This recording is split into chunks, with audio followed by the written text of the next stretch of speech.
So guys, binaklas ko pala yung ating trunk set. Itong SLX, no? SLX na may direct mount na Decas chainring kasi nag-upgrade na ako ng chainring ulit. Decas lang napili ko. Tapos 34 teeth siya.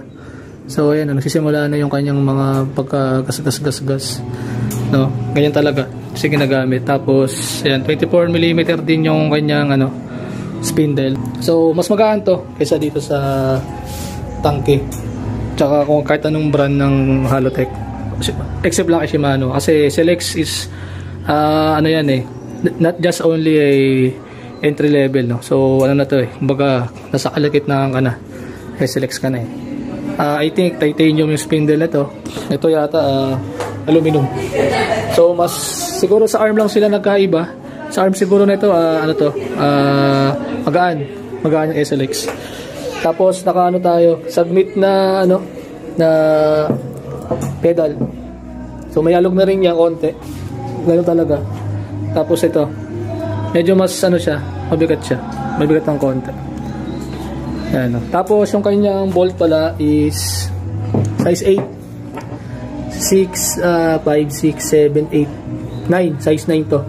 Ayan. So size 9 yung kanyang spindle. So yung bolt ng tangke hindi pwede sa thread ng Shimano.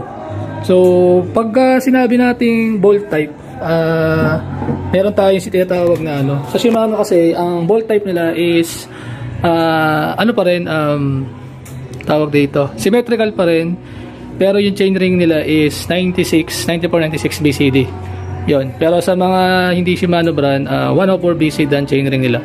So karamihan sa mga ganitong non-branded, wala silang chain na na symmetrical. Asymmetrical pala. Symmetrical lang lahat ng ganito. Nakakatalo na lang sila sa 2x, 1x yun, yung mga ganun. Pero sa Shimano is 9496 BCD. Meron silang tinatawag na symmetrical and asymmetrical. So ano ba yung symmetrical? Symmetrical to kasi yung angulo ng kanyang bolts pag ganyan, ba spider. Yung isa parang nakatagilid. So pag nakita ka ng nakatagilid, asymmetrical yon. Tapos nakikita mo lang yung asymmetrical chainring sa mga Geore M4100 na 2x. Kasi sa totoo lang 2x din tong SLX ko. Nagkataon lang kasi direct mount yung nabili natin noon. Ayan. So ito, sasalpak ko na tong itong cranks na to. Malalaman natin kung pwede ba talaga yung ngipin ng itong chainring na to dun sa 2x12 speed natin na Shimano chain. A few inches later. So nakabit na natin guys yung nabili nating KUA na cranks, no. Tinesting lang natin sa mountain bike natin. So napansin ko lang kasi ito kasi yung SLX na to, itong nabili ko itong SLX dati sa Quiapo, Cycle Art. Meron talaga siya kasamang spacer. Ayan sa gilid. May spacer talaga siya kasama, tsaka to. Ayan itong dalawang spacer na to. So I think ito kasing tangke is wala siyang kasama na ganun. So hinipitan ko na siya. Wala naman siyang problema. Ayan, wala naman siyang problema sa ikot. Ayan, wala namang ikot na naging problema. Ayan, wala naman siyang ikot na problema. Maluwag lang siya.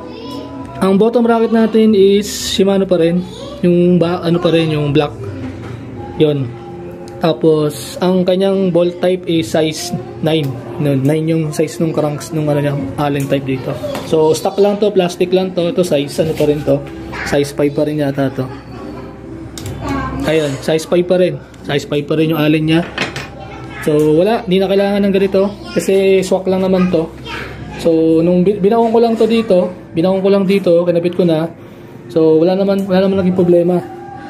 36 yung kanyang chainring. So expect natin na lalapit ng konti yan. Kasi mas kasi yung ngipin nadagdagan ng dalawa.